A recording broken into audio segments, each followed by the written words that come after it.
Europe Matin. Thierry Dagiral. 6h23, la partition d'Omblin Roche dans votre matinale été, une chanson, un artiste et l'histoire qu'il y a derrière. Bonjour Omblin. Bonjour Thierry, bonjour à tous. Alors ce matin, gros plan sur un groupe considéré comme l'un des poids lourds du rock progressif avant de se retrouver sur les meilleures compilations des années 80.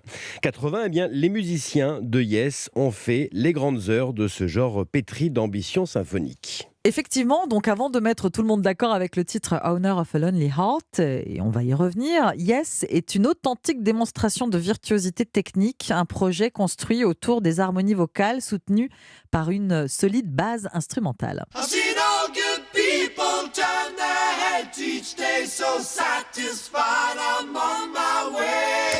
Yes est fondé à la fin des années 60 en Angleterre. Pour les puristes, le rock prog est essentiellement anglais. Le socle du groupe est composé de John Anderson avec sa voix au perché, du guitariste Steve Howe, du bassiste Chris Squire et du batteur Alan White. Mais en 50 ans d'existence, Yes a connu de multiples changements. Et donc, au même moment que Pink Floyd, Yes se lance dans l'exploration d'un nouvel univers sonore. Et en 3 albums, entre 1968 et 1972, il va inventer le rock prog, le rock progressif, ce courant musical extrêmement hétérogène qui se veut aussi complexe que la musique classique, mais joué avec des instruments de rock traditionnels. Les morceaux sont plus longs, comme des suites, les albums sont conceptuels et surtout le rythme est, disons, inhabituel. Il fluctue, le rock progressif s'écarte de la mesure classique à 4 temps.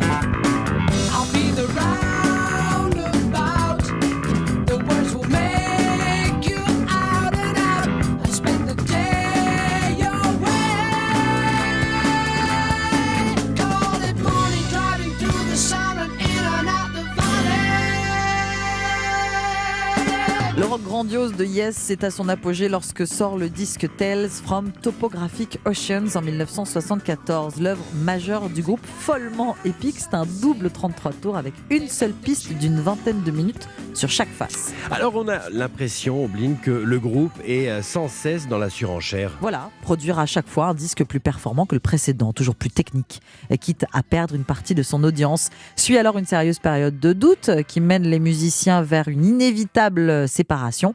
En mars 1980, le chanteur et fondateur John Anderson s'en va. Il est remplacé par le chanteur et producteur Trevor Horn.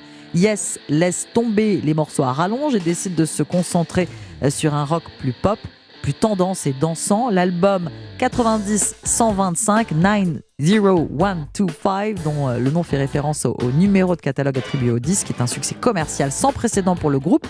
Il symbolise la renaissance de Yes.